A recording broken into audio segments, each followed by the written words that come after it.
Welcome po muli sa Philippine Weather Trivia. Again, para po sa mga bago sa channel na to, ako nga po muli si Alvin Pura, isang meteorologist at ang inyong weather tito. Ngayon, balikan na natin itong bagyo sa labas ng ating area of responsibility.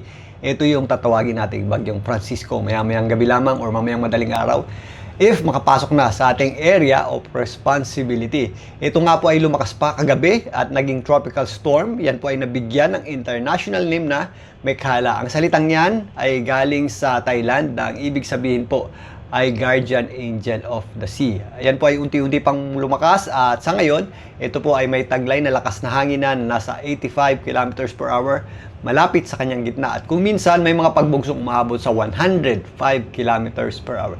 Ito po ay malayo pa naman sa anumang bahagi ng kalupaan pero medyo malapit na sa ating boundary line. Yan po ay huling namata ng Pag-asa sa layong 1,590 kilometers east ng southeastern Luzon. So banda dito sa Bicol region yung ating reference point at nasa labas pa nga yan ng ating area of responsibility. Sa ngayon, wala pa po yung direktang epekto sa ating bansa at yung kanyang inflow ng hangin o yung kanyang buntot ay wala pa rin po, hindi pa rin po umabot sa atin.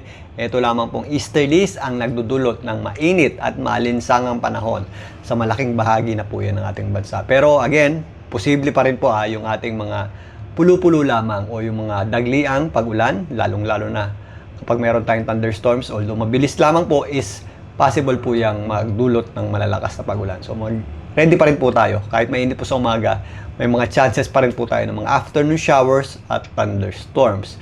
Pero as early as tomorrow, posible na pong bumalik yung epekto ng ating habagat.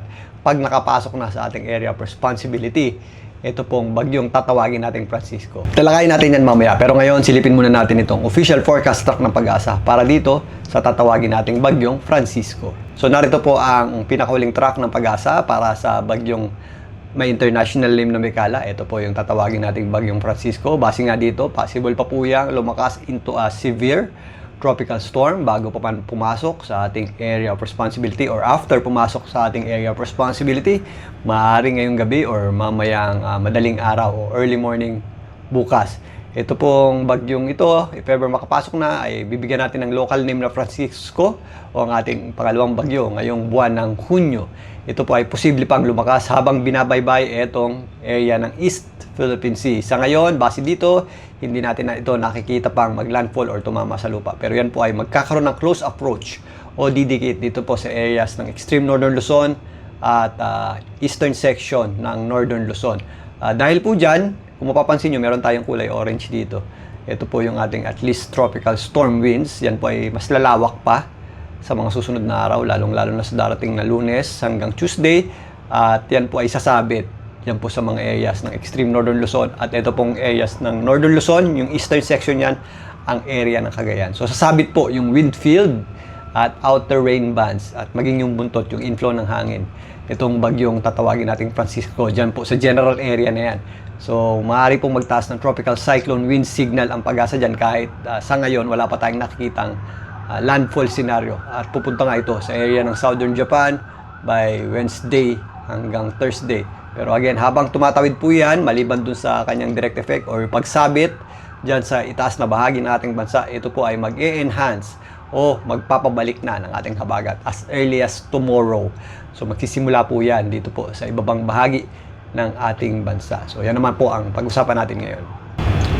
So as early as tomorrow nga, after makapasok na ng ating area of responsibility, itong bagyong Francisco, meron na po tayong enhancement ng habagat o southwest monsoon. Dahil po dyan, mas magiging mataas na po o mas mapapadalas na po yung ating mga pag-ulan sa mga areas ng Zamboanga Peninsula, ilang bahagi ng Northern Mindanao, kasama na po dyan ang BARMM. Particularly, ito pong western section ng Mindanao, mauuna po yan dahil nasa baba po yung ating inflow ng hangin, maging dito sa western section ng Visayas. Although sumisili po yung ating araw, possible po yung ating mga kalat-kalat na pag-ulan.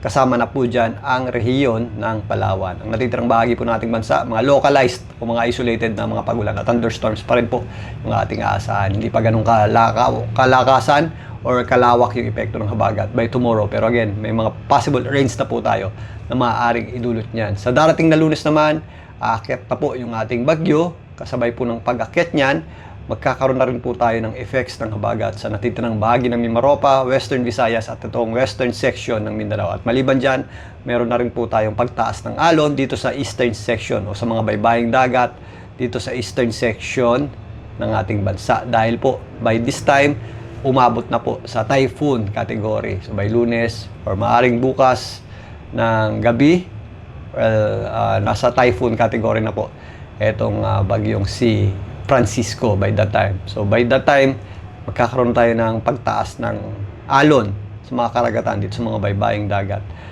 Mag-ingat na po tayo dyan, particularly yung mga lumalaot at yung mga nakatira sa mga baybaying dagat. Magkakaroon tayo ng bahagyang pagtaas ng alon. Dulot po nito. Pero yung kanyang mga kaulapan is wala naman po masyadong epekto dito sa eastern section ng ating bansa by Monday dahil malayo pa naman yung kanyang panglabas na kaulapan. Pero yung western section, yan po ay apektado na ng habagat. Monday, coming Tuesday is unti-unti na pong sasabit yung kanyang panglabas na kaulapan at wind fields sa Cagayan area at extreme northern Luzon. Yung ating axis ng habagat, aakyat din po dyan. Possible na rin po yung ating mga pagulan na thunderstorms dito po sa mga area sa may Calabarzon.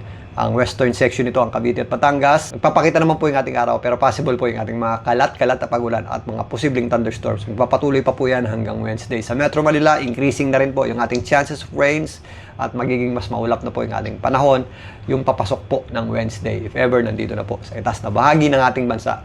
Ito pong bagyong si Francisco. So in summary, malapit na pong pumasok. Ito pong tatawagin nating bagyong Francisco. Yan po ay mamayang gabi hanggang bukas ng madaling araw. Yan na po ang ating pangalawang bagyo ngayong Hunyo. Sa ngayon, hindi pa natin nakikita mag-landfall. Pero papabalikin po niyan yung ating habagat o southwest monsoon na posible pong magpaulan sa ilang bahagi ng ating bansa sa mga susunod na araw. Kaya pagandaan po natin na ang posibleng mga pagulang epekto ng habagat at ang posibleng epekto rin itong bagyong Francisco, particularly dito sa hilagang bahagi ng Luzon. Balikan natin yan bukas. Muli ako po ang inyong weather dito para sa Philippine Weather Trivia.